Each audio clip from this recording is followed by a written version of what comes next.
Hey y'all, how's everybody doing? I hope you're doing well. I hope it's been a short week. It's only Tuesday. Sometimes it can feel like a long week, but I'm really excited to be here. Of course, we're talking about my favorite topic, diversity and inclusion. But to give you a little background, I think it's really important that we all get to know each other, right? So I want to do something really quick. Help me out because I want it to be interactive. This is a presentation that's really for you. And so I kind of want to know where everybody lives. If you could, you can go to Menti and you can add this code in the top if you can't see it like me with these big old glasses. It's 2136488 and you can put that in and we can see where everybody is dialing in from.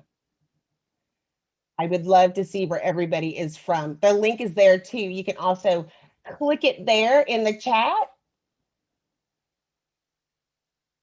Hopefully you'll be able to use it. I hope this is working. Ooh, look at all those places. It helps when you're on the right screen, right? Richmond, Tampa. Now, I will tell you, I'm the only one from Waco, Texas. I always laugh about being from Waco. People always say, "What are you doing here?" And I ask myself that every day. But believe it or not, it's diverse.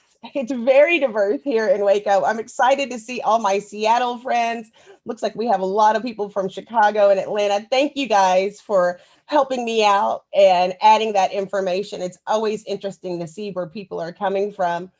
I appreciate all of you, and I hope that we can continue this trend of being interactive during this chat. It's really for you. This webinar is to answer your questions. And so we will be able to continue along these lines. Again, you can add that information there. And if you have any questions, put it in there.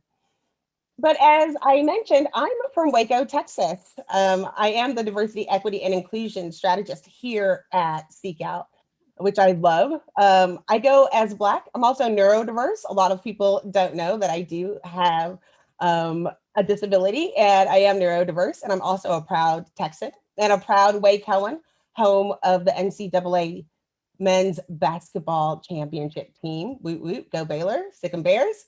But when I tell you these might be things that you can actually Google.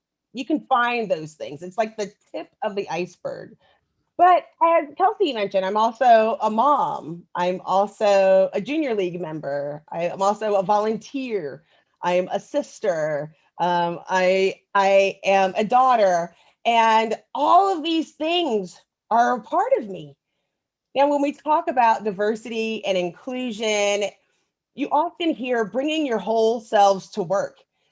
Even if we say that, we still, for the most part, only share that top piece of the iceberg. But it is April, which means that the Titanic is going to be on loop on many channels. And if you've seen Titanic, you know what happens when you ignore those things underneath the surface, right? It's like that when we talk to our candidates as well. As we're recruiting, remember, as you're going through the process and talking to candidates, you're only really dealing with the top of the iceberg. There's more than a resume or a name or even a phone interview that goes into play when we're talking to our candidates.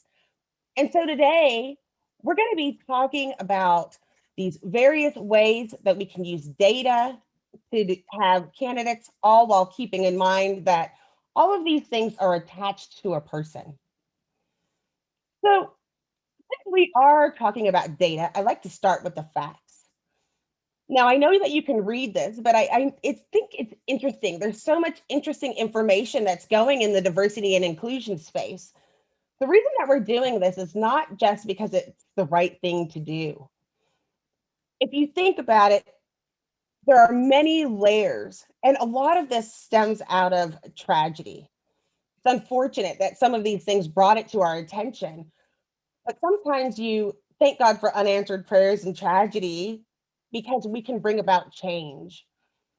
And there's a change that's happening whether we want it to or not. It's going to go, life goes on without us. If you go and look here, we know that soon there's going to be no demographic majority. Hispanic and Latinx by 2050 will be 1 in 5 people living in the US. I remember, and some of you do that are the same age as me, and I'll try not to, throw that information out there, but it was a big deal when there were 4 generations in the workplace, but soon there's going to be 5. And I don't mind sharing about my neurodiversity because I know that disabilities affect 20% of all Americans. Moving forward, we also know that at one point it was the other way around where men were earning the majority of college degrees, but now we know that women are earning those things. There's an estimated 9 million LGBTQ individuals in the US, and diverse workforces and culturally competent organizations have the highest employee engagement, which leads to higher performance and productivity. So it's great if you want to do this because it feels good, but that's not even it. We have to. We have to do it because we want to be able to nurture and include those people. They're humans in the human resources and talent in the talent acquisition space. So today we're going to talk a little bit more about who you are. It's important as we look at diversity and inclusion that you know more about your organization, more about where you live, and those types of things. We also want to talk about who you invite to the table. We're always talking about having a space to the table, or maybe you've heard that diversity is when you can invite someone to the party, and inclusion is asking people to dance. But who are you inviting? Also, we want to talk about those candidates you're finding, and also who are you submitting when you find those candidates. So we're going to start with who you are, and we're going to use data for the diagnosis. Now, one thing that's important is that as we move forward, some of this information might feel a little uncomfortable, but I'm glad that you're here. It means that you have a commitment to diversity and inclusion, and you do what you can with what you have. Now, some of you are SeekOut customers, and you do have SeekOut. So I'm going to be showing you how SeekOut can be used as a tool to show you where you are.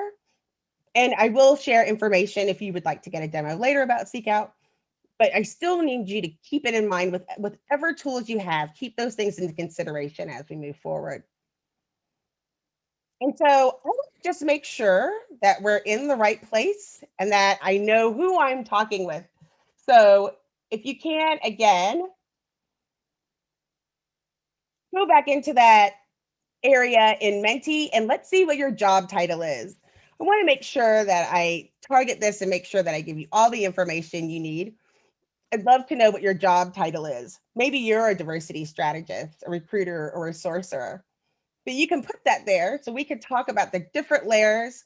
And it also helps me make sure that I give you the right information. Thanks again. I know this is fun, right? It helps it interactive, better than just a talking head. There's executive recruiters, there's sourcers, managers. Oh, I love TA digital media manager. All of these pieces. Isn't it funny? Now, when we do these types of things, people say, oh, it's for a recruiter. But there's really a lot of people that are a part of this process. And again, if you say, oh, I work in talent acquisition, some of that is just the top of the iceberg again, as we're going through this. So thank you for sharing all those. Welcome, recruiters, HR specialists. I'm glad that you're all here. Thank you for sharing.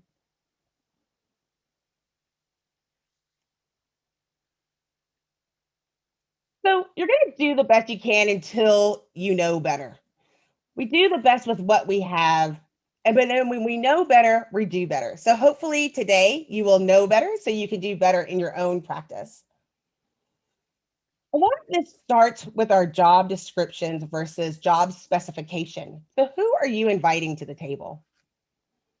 Now, I gave you a quote earlier that we talked about, that we hear about inviting to the dance. But part of it drives me crazy with that quote because what if I don't feel like dancing, right? To me, I like this a little bit more. Diversity is having a seat at the table. Inclusion is having a voice. And belonging is having that voice being heard. And so we want to know who has a seat at the table. Do you have any empty chairs at your table? We have the opportunity to invite people to our party through our job descriptions. Now, this came out from Textio, but it's information that's really important as you think of your job descriptions. Job description bias can reflect ongoing stereotypes about leadership. Earlier, I shared with you that there are more women that are getting their college degrees and it makes them more qualified for some of these positions as we move up the ladder. However, these two companies, one being Mercedes-Benz and one being Bank of America, as they posted their jobs, the senior or leadership positions had a masculine bias to them. That basically means that the words and choices of paragraphs and how they describe the job were biased and slanted in a more masculine way by the language. The support positions had a feminine bias to them. And so to make sure that you understand, we're going to talk about that just a little more. This is a free tool that I've been using for a very long time. Some of you might be familiar with it. It's called Gender Decoder. It is a free tool, and I like it because what it allows you to do is copy and paste your job description so that you can see how your job slants. It'll tell you if it's more masculine leaning or more feminine leaning. Now, why is that important? Well, when you look at our jobs, a lot of people are still writing job descriptions. A job description includes general information or different pieces. Maybe it's good for SEO, maybe it's good for advertising. It's not great when you're talking about diversity and inclusion posts. We really want to start looking at job specification. That lists the qualities that the employee should have or sometimes must have in order to qualify for the job. Now, why is that important? Well, in this Harvard Business Review article, they talk about how women don't apply for jobs unless they're 100% qualified for the job.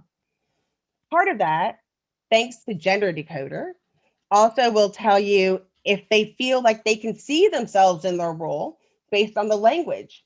If the word choice is slanted in a more masculine way, it may be more difficult for people who identify as female to apply for those jobs.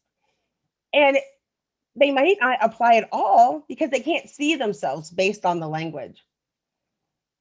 This is an example of a job, and you can see in the top, it said this advert was strongly feminine coded. Now, if we go back a bit, because I forgot this other part that's really important in this article, women will apply in this is a 2014 article. It said if they reach 100%. Men, however, will apply if they only meet 60% of the qualifications. We won't get into why that is, but I think some of you can guess. And so when we're looking at this, it can be subtle, but you don't want people opting out of jobs. And so even though you might have people who identify as male applying for the job, even if it's feminine coded, there could be people who you miss out on because of the word choice that you use. And so if you utilize this tool, it can help you make sure that it's neutral. We're trying to make sure we can cast the widest net, especially if we're looking for diverse candidates.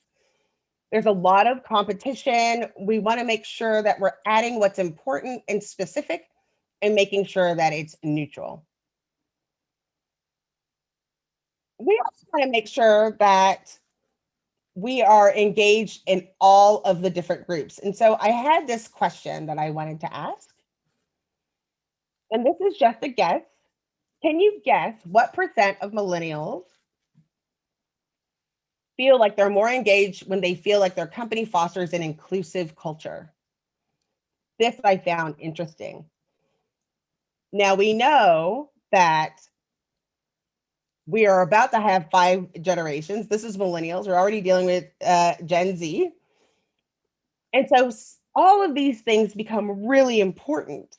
And so I wanted to see where you are. And thank you all so much for participating. I appreciate you so much. And thank you for putting things in the chat. I don't want this to be boring. Like I said, I don't want to be just a talking head. I want us all to be able to participate. It's the best way to learn. So I appreciate that so many of you answered what percent of millennials were more engaged at work when they believe it fosters an inclusive culture.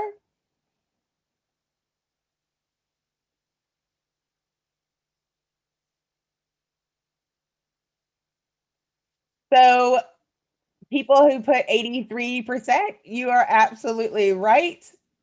I appreciate it. You can keep voting. But yes, that is the answer, is 83%. That becomes important as we're looking at diversity as well, because so many people, when we think about diversity and inclusion, and I talk to a lot of people and they'll say, oh, it's like people of color or women, but it's more than that. There's other populations that are moving into the workspace and they really want us to be more diverse. This is a population, if you look at the total US population and also age under 16. Why is that important? Because we know these people are coming into the workplace. And so for them, it's not a nice to have, it's an expectation of our organizations. It's an expectation that we have diverse workplaces. It's an expectation that we strive to have diverse and inclusionary environment. Now, I want to give you a minute to take a look at this slide. You remember how we talked about the job description being something that where you're including people into the fold. It's your invitation. It's your first opportunity to really talk to your team. They're looking at you. Now, don't get me wrong. I love chocolate. Hershey's Kisses are my favorite. I have a stack on my desk. Don't judge. But look at the piece when it's talking about how they hire people. This is the statement that go on most of the jobs. And I know you've seen it before because it feels like this is a standard. So when you read this, what kind of impression do you get? Feel free again to add how you feel in the chat.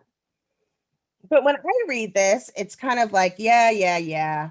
I'm just kind of filling out what I think is supposed to happen. It looks like it's something that you have to do. But then when you look on the right at what Cisco added, it feels kind of like a warm hug, right? It kind of feels like they really want me there. That's right, Maria. Thank you. Yes, Susie said it's clinical. Brian said it's going through the motions. Yes, absolutely. Michelle said that's a powerful difference. Cisco creates a feeling of authenticity. Right. Jules said, not a fan of Hershey's on a lot of levels. I hope you're not judging the chocolate. But you have to remember, part of the reason that we're going through all of this, part of the reason that we're seeing all these movements, part of the reason why all of these things are coming into play and becoming really obvious is that we have a problem including and having people belong. People want to be at a place where they can bring the whole iceberg to work. We want to bring what's under the surface. And some of this is about safety. If I feel like you're going through the motions, if I feel like what Brian said, the difference between policy, marketing, and actual desire, thank you, Ronald, for being part of the conversation. You just feel like you're going through the motions. But at Cisco, this is so powerful. And I also want to bring that to your attention as you're talking to your hiring managers and talking to human resources as you're going through this process. If you have any opportunity, it's important that you talk to everyone about how you can help be that first impression of a warm, inviting environment where people are encouraged to apply. Because what we can't tell are the people who don't apply because of the words and verbiage that we choose on our jobs. So we want to keep those things in mind. And so I wanted to bring it to your attention as we're moving forward. We want to make sure that we include people. We're inclusionary. We want to make sure that diversity, that they have a seat to the table. And a lot of us have some open chairs at the table. But think about that when you think about your job descriptions, think about job specification to make sure that we're giving the right impression. And think about how are you giving them a warm invitation or are you just going through the motions? Next, I want to talk about the bias trap. I find it a little hilarious that we talk about bias, we talk about implicit bias, and then we share with other people that they're not going to know because it's unconscious or subconscious that they have these biases. And then we ask them to, to fix it, but they don't know that it is what it is or how why it's there. So we want to talk a little bit about the bias trap, and I'm going to bring it down specifically for people in the talent acquisition space. And this goes to who you find as you're looking for diverse candidates. So again, this is from Harvard Business Review. I'm a paid subscription member, so I read all of the articles. And so you can look at this, and I find this interesting. Some organizations, kind of like we saw in that other example, are just going through the motions. And what I mean by that is they'll say, oh, we added one diverse candidate to the candidate slate and they just didn't get selected, or maybe there weren't a lot. But it turns out, in this example, this specifically is talking about university teaching positions, that if you had one woman on the slate, there was a 0% chance. Now, when you see it at first, I'm not good at math, but I took algebra. You would think that they would have a 25% chance. How many of you are required to put a minimum of one person on their slate when you're submitting candidates to the hiring managers? What's interesting is that means if they say you have to have at least one, there's a 0% chance. It's just the same as having none. If we want to balance it out, there's a 50-50 chance if you have two women and two men. But what was even more interesting is that when there were three women and one man, it wasn't a 75% chance. It's only a 67% chance. And so we want to keep those things in mind as we move forward with our slates, because there is bias attached to it. And since we're talking a lot about implicit bias that you cannot see, I'm going to bring some things into the light. Now, again, there's a lot here, a lot of different kinds. Some of them sound a little redundant, but these are just some of the basic biases that explain some of the things that we go into. Again, what's interesting is that on some of these, we don't know that they come up until they come up later. And we still have that same fight or flight response as if we were being chased by a tiger, as we do when things become unfamiliar to us. I thought back about an example of a job once. It was 2008-ish. I was looking for a C#.net candidate. There was a gentleman that I had been working with for a really long time. I submitted the candidate and I got a phone call immediately after the job interview. And I just knew it was because they wanted to tell me that they had the job. And instead they said, Jackye, what, did you know that Tim only had one arm? And I said, yes. And they said, why didn't you tell me? And my response was, it didn't say on the job description that they had to have two arms. And he laughed. And it wasn't a big deal. But he didn't know that he had a bias. He was like, can they do the job? Are you sure? All these things. And so now that he knew, I mean, it was kind of scary to me, but once you know, again, if you remember earlier, when you know better, you do better. And so some of these things come into play as we're recruiting or as we're looking at talent. And so it is up to us to make sure that we're aware of some of these biases so that we can control them in advance, right? So let's look at this other example. Okay, be honest. I won't tell anybody, just between us friends. How many of you have seen a resume with a name that was difficult to pronounce and you decided maybe you wouldn't contact a candidate? No judgment. It's a judgment-free zone, right, guys and gals and people?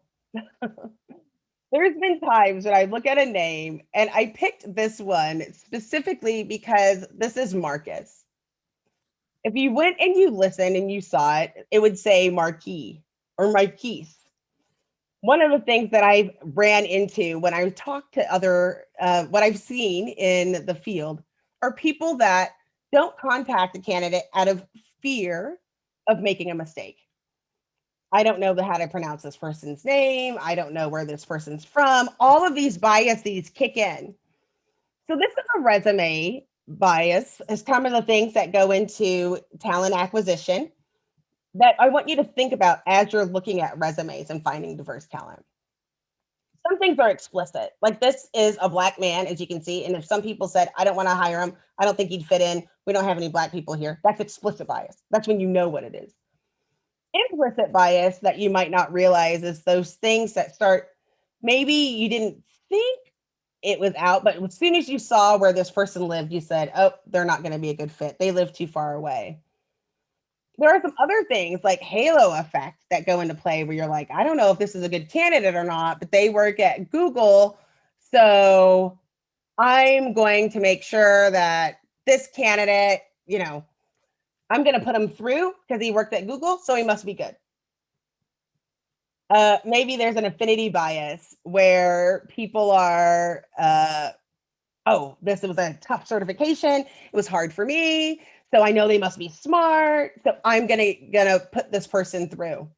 Or a stereotype bias. Either, oh, they went to Yale, so they must be really smart, or oh, they are young and they're not gonna fit in, they don't have enough experience. Another one is groupthink.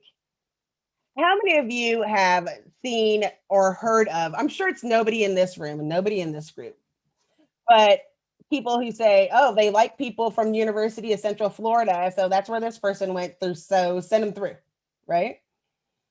Even though they weren't necessarily a good candidate. So what I want you to think about when it comes to bias and resumes is that these things creep in.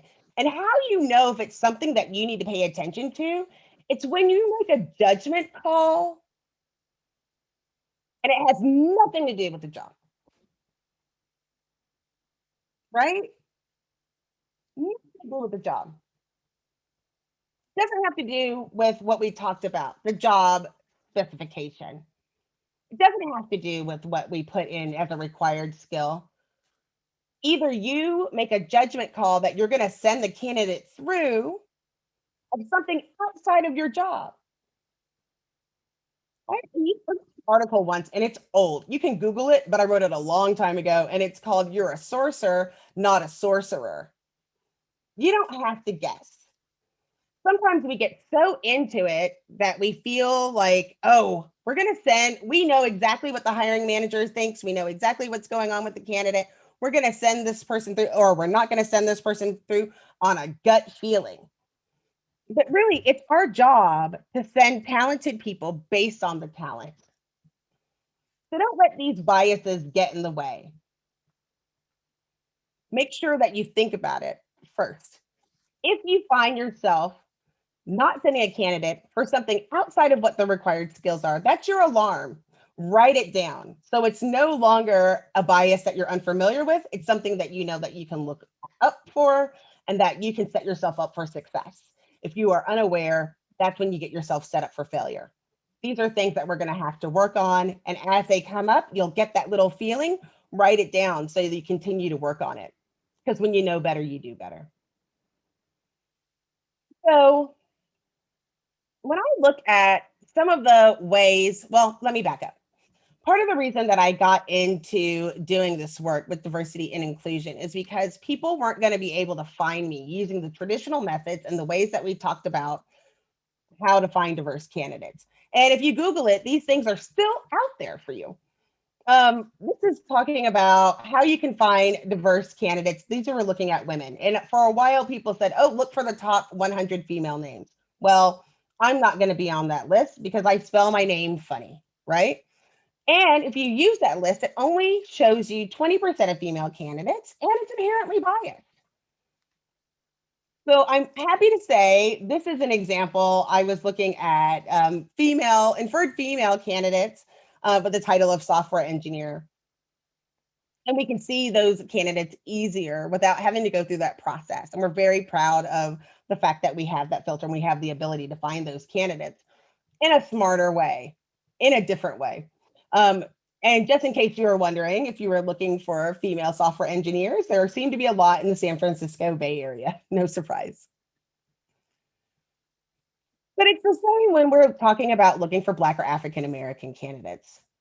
So many of my clients will say, "Oh, we go to HBCUs," and I should tell you that I am a proud product of HBCUs. My sister went to Howard. My kids go to Houston-Tillotson. My parents went to Morgan. My family was part of the founding family of Baltimore. That's where my family comes from. But the truth of the matter is, only 9% of Black college students attend HBCUs. Okay? So when you say you're only looking for HBCUs, again, we have empty seats at our table and we are not inviting people to come join us. So do me a favor, wanted to ask you another question. I was doing research that I wanted to share with you. And so again, I love, love, love my HBCUs. But what I wanted to ask you is if you were looking at the colleges that have a highest enrollment for Black or African American students, how many do you think are HBCUs?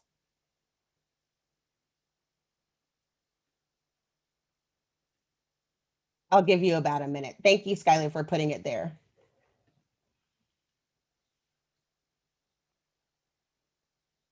I must be a dork. I just think this is so fun watching it go. So thank you all for voting and putting the information there. But this is really important. If the policy at your organization says, oh, we're going to start at HBCUs, thank you, because there are a lot of students that go to HBCUs. But the question is, how many, when you're looking at those, do have the HBCUs? How many in the top 10 for the most enrollment? And the answer is 3. You are right. If you're looking at the top 10, there are 3. Here, if you look, are the top colleges for Black and African American students. Here are the other 7 that aren't HBCUs. Now, in this group of 7, it also represents over 50,000 students.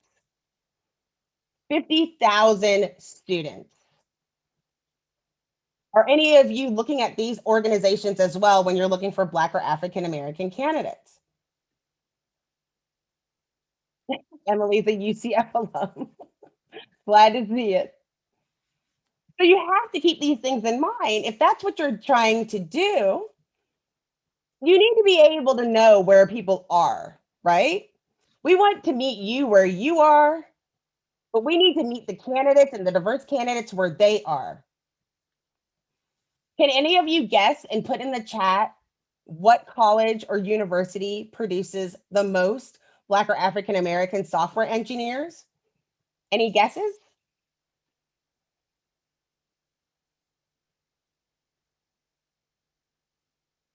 I see Howard, UMD, Kaplan. Gage, Nordloff wins. Yes, it's Georgia Tech. Oh, and Gary too. It's Georgia Tech. Georgia Tech is in Atlanta. They produce the most Black software engineers. It is not a traditional HBCU. And yet, one of the places that we know that people are trying to include into the fold. And yet, we're not focusing on the right places. So actually, I utilize this, and the data that I'm getting, unless I tell you otherwise, is coming from SeekOut. So I looked at over 6 million Black or African American inferred candidates. And on that list, we were able to see where did they go to school. And then this is the list. This was the list and that list. And number one is University of Phoenix. And I wanted to say something and bring this up because I think this is really important. There are a lot of organizations that say that they don't accept University of Phoenix as a valid degree, or maybe they don't think that that is a valid bachelor's or etc. But if that's the case, then you need to know, and this is something that you become an advisor to your hiring managers, human resources, with the people in the organization, that they are leaving diverse candidates on the table. The difference between University in Phoenix and Howard University is astounding. And so we have to keep those things in mind. Now I want to talk a little bit about once you find candidates and you want to do the outreach. For some reason, I get asked a lot, what am I supposed to do when I find candidates? Well, we're not, you want to talk to them. But one of the things we need to do is you need to get comfortable with uncomfortable conversations and get to the point. When you're talking to diverse candidates, you want to get to the point, say who you are and what you're seeking, and talk about the role that you're recruiting for. State the why. And yes, I know this is going to take a little bit more time. But remember, we are talking about ultimately inclusion, belonging, and safety. And part of that means that you didn't just pluck them out of nowhere, send information to try to get candidates to come to your company. No one wants to be tokenized. Tell them, because we're looking for qualified candidates, right? You need to make sure and tell people, take the time to make sure that you care about them. You saw what made them unique and you saw the pieces that went into their background. Let them know how you can help them grow and that it's not just about you.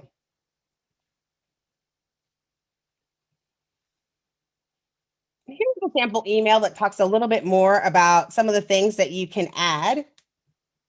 I love, the subject line, don't hide it. Don't like, oh, are you available? Just put that you're looking for this information. This is the job that you're recruiting for. Get to the point. You could say, this is who I am. This is what I'm looking for. This is what's going on. Just get to it, right? Then you want to make sure that you state the why. Don't just say, oh, I found your resume and I'd love to talk to you about an opportunity, because it's not about you. Again, this is about safety. This is about inclusion. This is about belonging. I'm really reaching out to you because you have this experience. And then communicate the opportunity, state the action of something that you want to do, and then spotlight the company. For a lot of organizations, I've noticed this from the field, even if they talk about diversity and inclusion, sometimes it's just missing on the site or it doesn't stand out, especially because it's on the cover of the career page, but I'm looking for a job. Then I click on the job page and then it's gone. Nothing talks about diversity again, except for that statement, which is often copy pasted. And then I don't want to have to go back out because I'm trying to apply for this job. So in your communication, send links to bring them, to let them know what you're doing for diversity and inclusion and how you can help them with that information or anything else that they may need to know. Okay? Because otherwise, you're going to ask them to pointing out exactly where these things are and sharing that information with them. Now, I found this, it's Recruiterlint.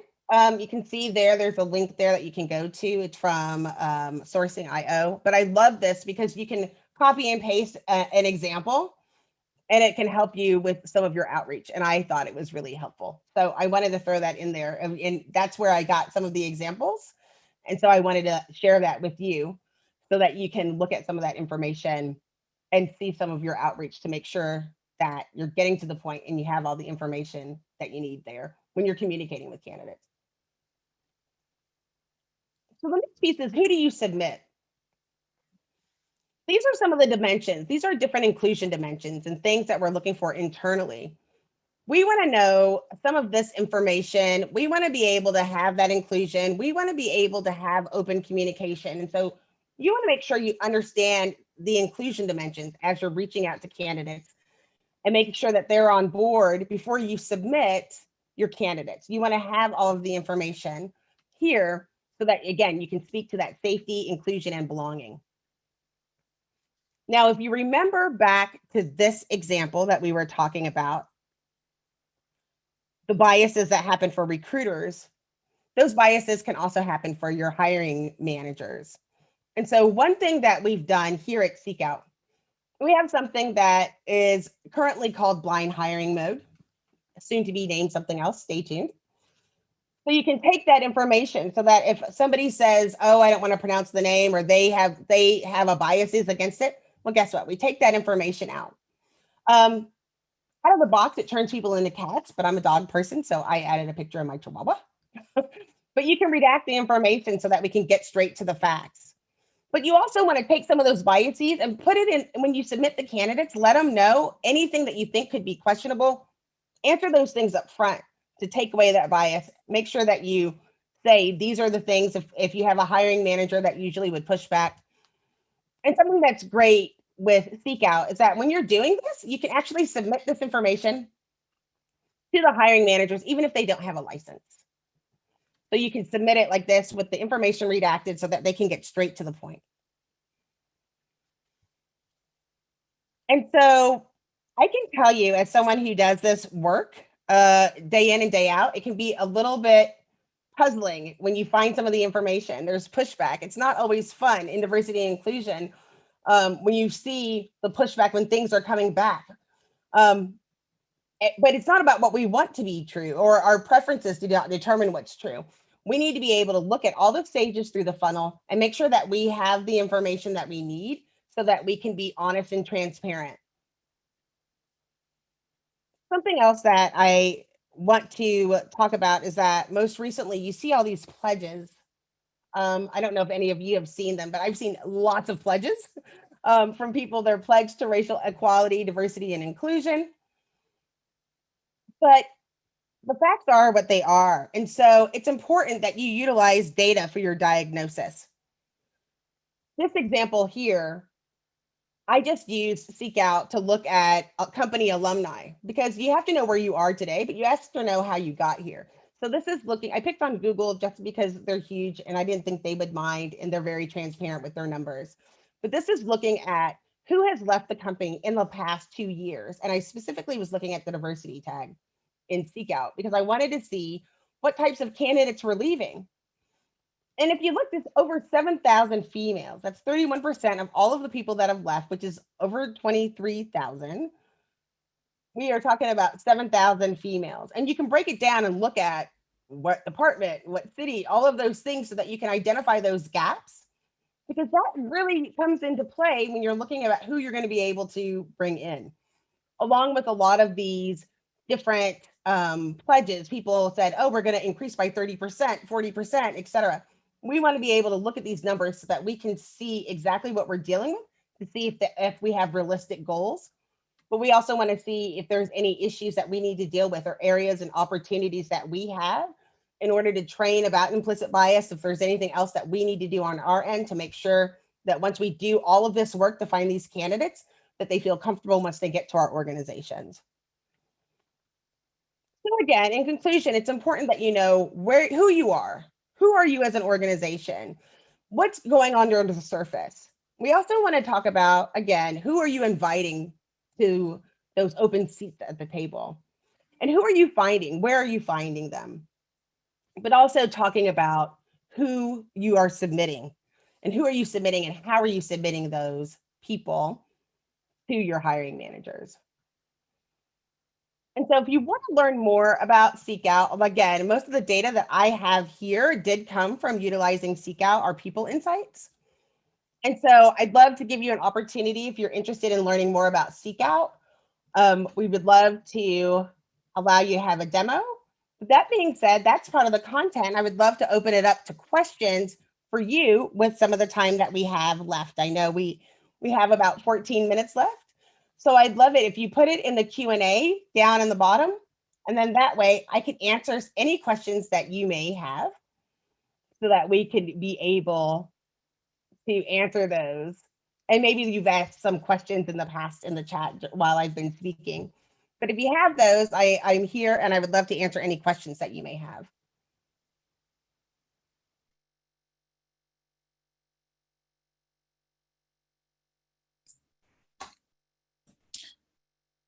It's Kelsey here. I'm not seeing any questions in the dedicated Q&A space, Jackye. So again, if anyone has any questions for Jackye, just go ahead and drop those into the Q&A button. I see one now just came through from Ronald. He is asking if it's legal or illegal when sending a list of candidates to also designate simply diverse next to the candidate name in the list. That I'm not really sure. I'm a little confused about the question. I think part of the piece is that at one point, if you remember, when we had candidates and we sent them in, right? We sent them to the hiring manager. There was at one point all you could look at was a resume. But now, because of the internet and all of the social media that we have, people have all these aspects that they use. And like, it's a problem. We don't want to let people know because we're trying to reduce the bias. And so, what we want to do is be able to submit candidates so that we're saving people from themselves, if that makes sense, so that they look at just the facts, right? Just the facts. So, I think that's really important. I see the other question about, it looks like Brian McGreevy. I just opened the Q&A, so I see that piece. And the messaging, how do we highlight and balance our genuine D&I story and goals without prospects feeling like they may be a token reach out? I think one thing that's really important is that you really look at, and when you're doing a messaging, I always say you want to have those conversations, and I don't want to put it into the email because I don't want anything to be misconstrued. I want to be able to see, like, I want to be able to have the conversation to see if they have any questions without them be having their own biases, right? Other people might have their own biases. And so we don't want to make anybody feel tokenized. And so I still think it's important to talk about the actual role because ultimately we're looking people that can fulfill a role that doesn't have anything else from that aspect. So I wouldn't put it in there to say, oh, like, oh, we're looking for a diverse candidate, because that's not exactly the whole story. We're looking for people to add to the bottom line. This is what we're doing at our organization. We want you to be a part of it. And so I think it's important to have the conversation where you can actually speak to someone one-on-one. I see, what did it say? Did I mention any suggestions for how to ask candidates their name or personal information without bias? See, when we're looking at SeekOut and all of that piece of our information, we're talking about publicly chosen information. And so it's different when you have somebody candidates. And you're saying, I want to, it says anonymous, so I don't know who asked the question, but it does say, did I mention any suggestions for how to ask candidates their name and personal information without bias? I think I need a little bit more information so I can figure out how to do that piece.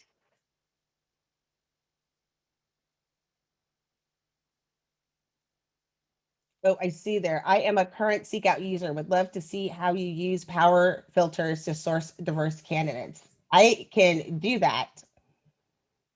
Please hold and I will show you my screen. Can everybody still see my screen? Yes? Good. Yes. Okay, so what you see, I don't know who asked the question. I'm sorry, I'm not looking at it anymore. So what you're referring to is utilizing power filters. And if you go here, this is what SeekOut, this is my instance of SeekOut. And here you can see search. Right here are power filters. What's this? So power filters give you additional information, and we've kind of broken it down and created power filters to make it easier for the users to be able to find particular candidates.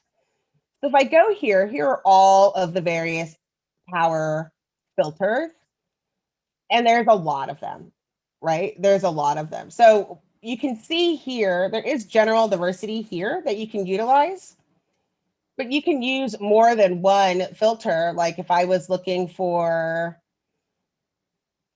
I don't know, somebody with AWS. And so I can utilize those power filters and click there so we can see that information. And so it can do that search there. So like I utilize those power filters. Where I spend most of my time is here in People Insights. Some of the information that I showed you earlier, if you look, once I look at this, this is for all diverse candidates that also have AWS experience. So then I can see the location. That makes sense that they're at Amazon. I can see what their current title is. And then I can see some additional information with the diversity tags and some additional information about those various skills.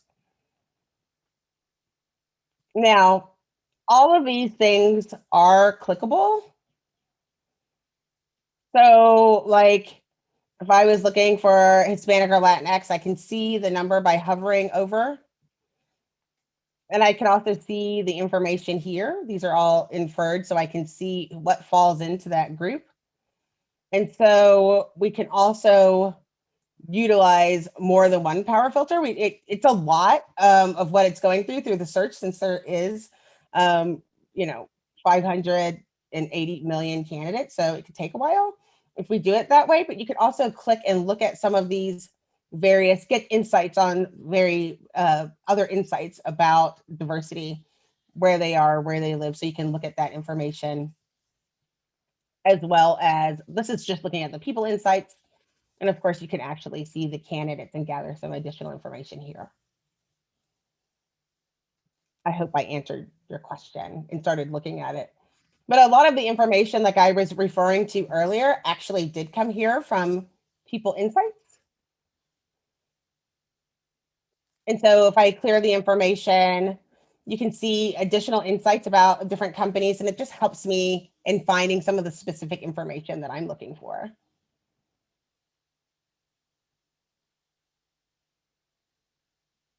I'm going back and seeing there's a lot of, oh good, you're putting some additional information.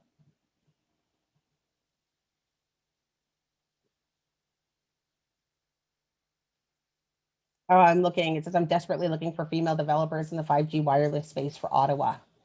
Any organizations that you would recommend for me to reach out to? I don't know, but I will look at it. Make sure that you send an email, or you can put it in when you go into SeekOut, and there's the little box there. You can put in the information there so we can make sure that we have those candidates, and we can look deeper into Ottawa so we can get more specifics to get you that information as well.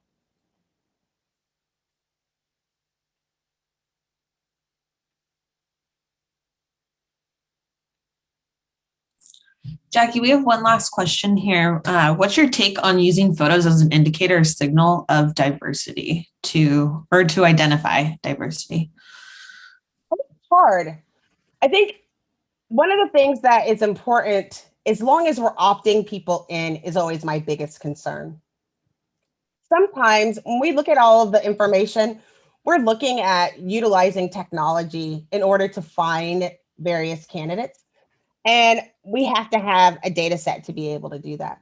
So I think we have to make sure that you're not going to get it 100% right. And so we opt in the name of caution to make sure that we can, try to have some data set so we can get closer to finding diverse candidates. It's kind of the same thing with looking at AI as a whole when we're looking at various pieces. I would love it if people could be left to their own devices to be able to find diverse candidates, but they're not. And so this is a tool of being able to get closer. So I think anything that's going to be helpful, great, but you have to keep those things in check. You can't let things, that's why it's machine learning, it's not machine learned.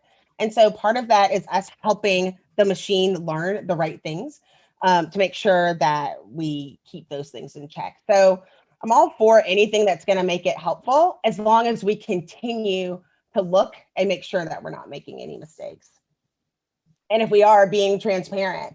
Transparency is going to be the key to all of this. And I think that's what what we were talking about. And part of the issue is feeling safe and the safety piece. And so we want to make sure that we give people opportunity that aren't being able to be seen.